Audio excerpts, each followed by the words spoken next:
My name is Daniel Harris. I'm 27, from a quiet town in Maine, though I've spent the last 5 years in Boston working a job that eats more of me than I'd like to admit. This is the story I've never told anyone. I call it My Landlord's Daughter Said. I'm your wife from now. It began 3 years ago, the summer I moved into the crumbling old brownstone on Ashford Street. I was running from something back then, though I told myself I was just starting fresh. My father had died unexpectedly the year before, and my mother, already brittle, retreated further into her grief. My long-term girlfriend, Julia, had left me around the same time. She said I had turned cold, unreachable. Maybe she was right. The brownstone was cheap, drafty, and the paint peeled in curling flakes, but it was close enough to my office that I could walk to work. The landlord, Mr. Beckett, was a widower in his 60s with a sharp eye and a habit of speaking in half-sentences. He barely looked at me the day I signed the lease. But his daughter, Evelyn, she noticed everything. I remember the first time I met her. She stood on the front steps that morning, a travel mug in one hand, dark hair tied back with a scarf that looked vintage. She wasn't beautiful in the ordinary sense. She was striking, eyes like slate, posture too confident for someone who couldn't have been more than 24. "You must be the new tenant," she said. "Daniel," I told her, shifting the box in my arms. "Nice to meet you." She studied me with a little half-smile. "I'll remember that." It was the way she said it. Not casual, not flirty either, more like a promise. Life in Boston had its rhythm. Long days at the firm where I drafted contracts that even the partners barely read. Then evenings spent walking home through the choking noise of the city, past bars spilling light and laughter into the streets. I rarely joined. Evelyn was the opposite of all that. She had a kind of quiet intensity that drew me in, even when I tried to keep my distance. She'd knock on my door with leftovers from the restaurant where she waitressed. Or she'd sit on the stoop, cigarette in hand, and invite me to join her. "You look like you think too much," she said one evening as we watched the streetlights flicker on. "Maybe," I admitted, "you should stop. It's bad for you." Her voice was low, almost amused, but something about her gaze made me restless. It was late September when the first strange thing happened. I'd just come back from work, exhausted, tie stuffed in my pocket. As I unlocked my door, Evelyn appeared at the top of the stairs. She wore a pale dress that caught the last of the daylight. "I'm your wife from now," she said, just like that. I froze. "What?" She smiled as if testing me. "You heard me." I laughed nervously, waiting for the punchline. "That's a hell of a thing to say." "No joke," she replied, stepping closer. "You'll see." Then she turned and disappeared into her apartment, leaving me standing there with my pulse hammering like I'd run a mile. At first, I told myself she was teasing. She was eccentric, maybe a little dramatic. But after that night, she began appearing more often. A knock at my door with tea when I was sick. A book slipped under my door with a note. "Read this, it'll remind you you're alive." It should have unsettled me, but it didn't. Not entirely, because the truth is, I was lonely. Too lonely for my own good.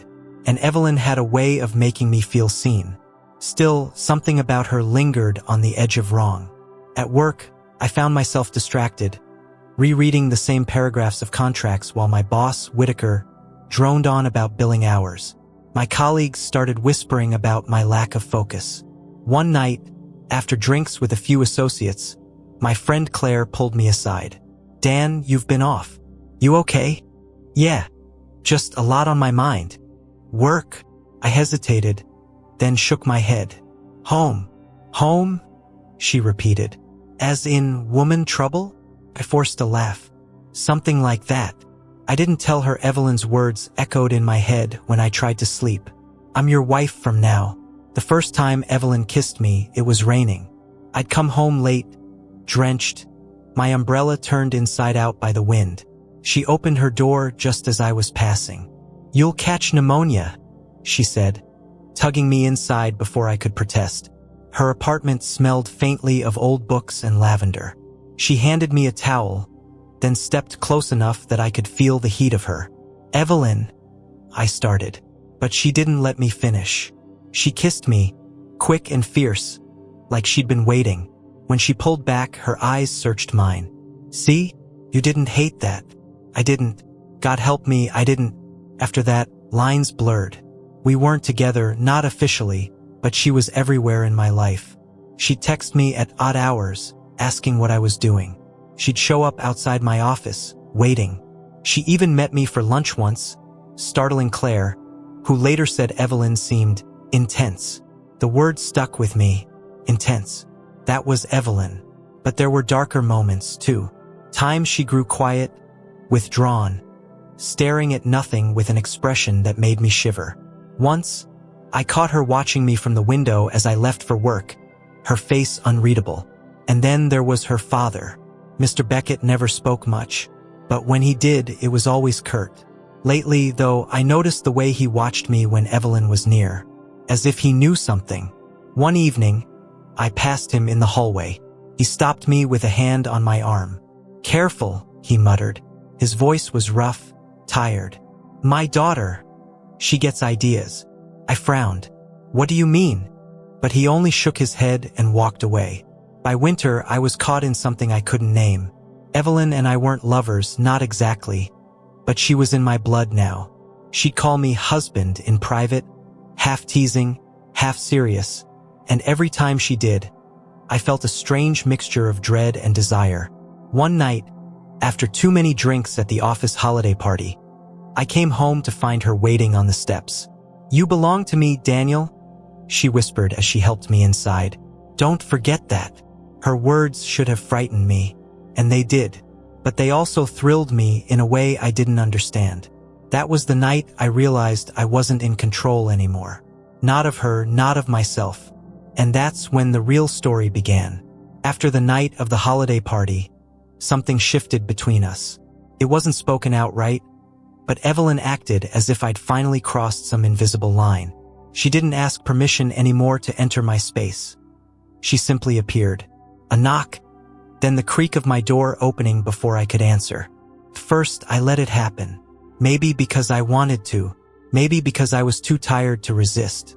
But one January evening, after a grueling 12-hour day at the firm, I came home to find her sitting on my couch, barefoot, leafing through my old photo albums. "Evelyn," I said, my voice sharper than I intended. "What are you doing?" She looked up, unfazed. "You never told me about her." My chest tightened when I saw what she held. A picture of Julia, my ex, smiling with her hand on my shoulder. "That's none of your business." "She looks ordinary." Evelyn said the word like it was an insult. "Not like someone who would have understood you. You don't know anything about her. I know she's gone, and I'm here." Evelyn closed the album and set it aside, her eyes fixed on me. "I told you, I'm your wife from now." The way she said it, calm, certain, made my stomach twist. Work only added to the pressure. Whitaker, my boss, had started dropping subtle hints that I wasn't pulling my weight. "Harris, you're sharp," he said one morning, tapping my file with a pen. "But lately you're distracted. That doesn't fly here." I wanted to tell him about the late nights, the way Evelyn's presence consumed me, the feeling that I was walking a tightrope I hadn't chosen. But how could I? Instead, I buried myself in paperwork, trying to block out the gnawing unease. But the more I tried to distance myself from Evelyn, the closer she seemed to get. She'd wait outside my office some nights, arms folded, an unreadable look in her eyes. Claire noticed once, pulling me aside after Evelyn left. "Dan," she said softly, "this is not normal. You know that, right?" I didn't answer, because part of me wondered if maybe it was normal for someone like me, hollowed out by loss, desperate for connection even when it came in dangerous forms. February snow buried the city in silence. One Sunday, Evelyn invited me into her apartment. I hadn't been inside since that rainy night. It was smaller than mine, cluttered with books stacked in precarious towers, candles burned down to stubs, a guitar leaning against the wall, though I never heard her play. She made tea, her hands steady as always, and sat across from me at a tiny wooden table. "My father's sick," she said suddenly. I blinked. Sick. He won't tell you. He barely admits it to me, but I hear him coughing at night. He's weaker than he lets on. I wasn't sure why she was telling me this, but her eyes shone with something that felt like fear. You don't have anyone else, do you? I asked quietly. She shook her head. No one but you. The words landed like a weight, because in that moment, I realized what bound us together wasn't passion. It was loneliness. Hers, mine, twined so tightly it was hard to see where one ended and the other began. She reached across the table, taking my hand. Promise you won't leave. I should have pulled away. I should have told her the truth. That I wasn't hers, that I didn't belong to her. But instead, I heard myself whisper, I won't. The following weeks blurred. Days at the office, nights tangled with Evelyn in ways I couldn't define. But cracks widened. One Friday, I came home late and found her sitting outside my apartment door. Where were you? She asked. Work? I said, brushing past her. Her hand shot out, gripping my arm. I saw you. With her. I froze. With who? Claire. I turned to face her. She's a friend. That's all. Her eyes burned into mine. You're lying. I'm not. She let go, but her voice dropped to a whisper that chilled me. If you betray me, Daniel, I'll know. That night I couldn't sleep. Her words echoed in my head, mixing with my own guilt. Was I leading her on? Was I cruel for not pushing her away? Or was I just too weak, too afraid of being alone again? The next morning, as I poured coffee, Mr. Beckett appeared in the hall. He looked older than ever, shoulders hunched, skin pale. Can I speak to you? He asked. I nodded, uneasy. We stepped into his apartment, dim and musty. He lowered himself into a chair with effort. My daughter, he began, coughing. She attaches herself. It's her way. After her mother died, he broke off, shaking his head. She doesn't let go easy. I swallowed hard. I didn't mean for. I know, he cut in, but you have to be careful. You don't know what she's capable of when she feels cornered. I stared at him. Are you saying she's dangerous? He didn't answer, just looked at me with tired eyes, as if the silence said more than words. By March, the tension was unbearable. Claire confronted me one evening after work, her voice low, urgent. Dan, I'm worried. This girl, Evelyn, she's unstable. You need to set boundaries. I've tried, I said, rubbing my temples. Then try harder, or get out of there, before it gets worse. Her words rattled me because deep down, I knew she was right, but leaving wasn't simple anymore. Evelyn had threaded herself through every corner of my life, and part of me, ashamed as I was to admit it, needed her. That night, when I returned home, Evelyn was waiting. She slipped her arms around me before I could speak, her cheek pressed against my chest. You belong to me, she whispered, and though my heart screamed to run, my arms closed around her. Because maybe she was right. Maybe I did. The story could have ended there, me, Evelyn, the quiet suffocation of our bond. But life doesn't end neatly. One evening in April, everything changed. I'd stayed late at the office, pushing through a mountain of contracts, trying to lose myself in work. When I finally walked home, the street was unusually quiet. As I reached the brownstone, I noticed the door to Evelyn's apartment was ajar. A faint light glowed inside. Evelyn, I called softly, stepping closer. No answer.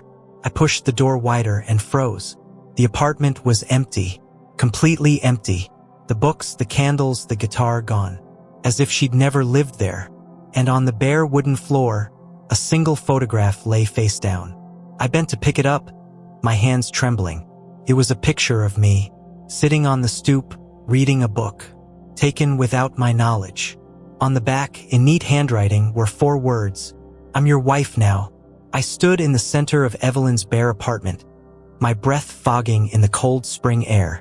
The silence was heavy, unnatural. My mind spun. She hadn't just moved out. She had erased herself. But why leave that photograph? Why leave me that message? I turned the photo over again, staring at the scrawl. I'm your wife now. The words felt less like affection and more like a verdict. That night, I barely slept. Every creak of the building made me sit upright, half expecting her to walk through my door. By morning, I convinced myself she had vanished for good. Maybe she'd gone chasing a new obsession. Maybe this was her way of punishing me. But deep down, I knew it wasn't over. Days stretched into weeks. She didn't return. At work, I forced myself into routine, contracts, meetings, late nights at the office, but my focus was shot. Claire noticed, of course. "You look like hell," she said one afternoon, pushing a cup of coffee into my hands. "I'm fine," I lied. "No, you're not." She studied me. "This is about her, isn't it? Evelyn." The sound of her name made me flinch. "Dan," Claire continued, lowering her voice, "whatever this girl has on you, you need to cut ties. She's gone, isn't she? Take the chance. Start over." I wanted to believe her. I wanted to be free. But the truth was, freedom felt impossible. Evelyn wasn't just a woman who had tangled herself in my life. She was the echo of every loss I hadn't faced, every hollow space I tried to fill. One night, coming home late, I saw him, Mr. Beckett, sitting on the stoop in the dark, coughing into a handkerchief. "She's gone," he rasped, as though reading my thoughts. I swallowed. "Where?" He shook his head. "She doesn't tell me things. Never did." "She left a message," I admitted. "For me." He didn't ask what it said. Instead, he stared down the street, his face carved with weariness. "You should count yourself lucky. My Evelyn. She loves too much. And love like that." He broke off, coughing again. "Love like that devours." His words stayed with me long after I went inside.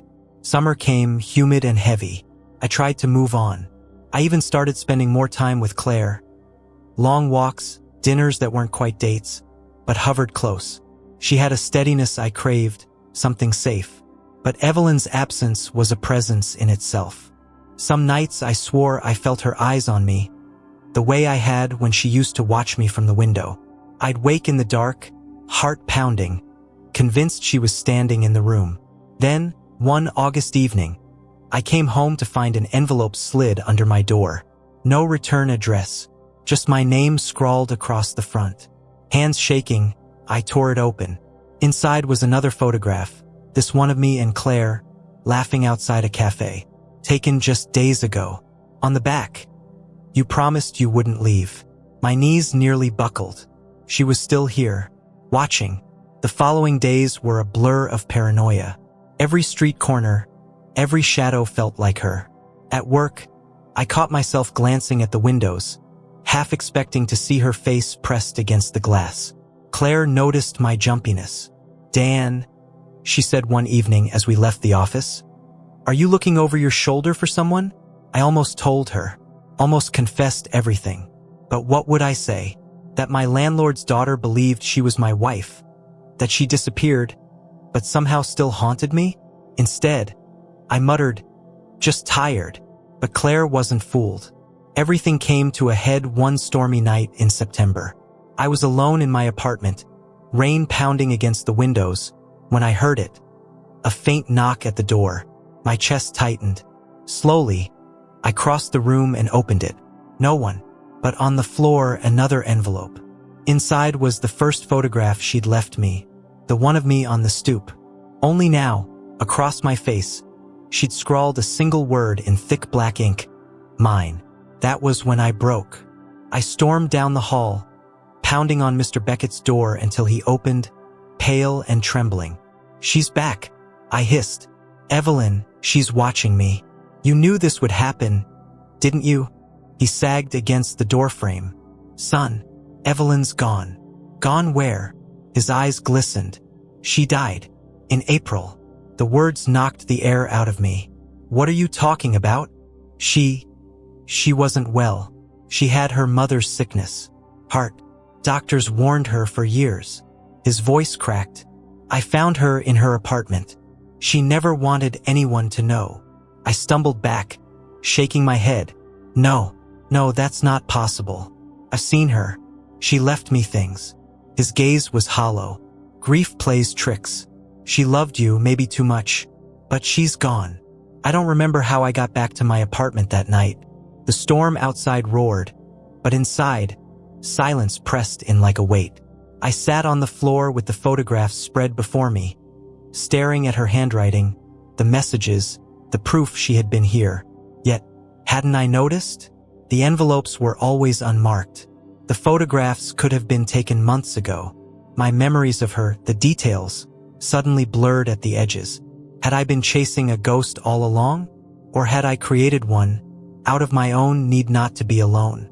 Time blurred again after that night. I stopped seeing Claire. I threw myself into work. I tried to bury Evelyn in the corners of my mind, but she lingered, like smoke in an old room. And slowly, I realized the truth. It didn't matter whether she had died in April or vanished into the city. What mattered was what she left in me, because Evelyn forced me to face the thing I had been running from all along, the unbearable loneliness of living half alive. She had seen me when I refused to be seen. She had demanded my presence when I wanted only to disappear. And though her love was twisted, suffocating, even dangerous, it was real. It's been almost a year now. I've moved out of the brownstone, though sometimes, in my dreams, I find myself back on those steps, watching her light a cigarette, that half-smile playing on her lips. And I wonder if maybe, in some other life, where I wasn't so broken, and she wasn't so desperate, we could have found something true, something gentle. But in this life, all I can do is carry the lesson she left me.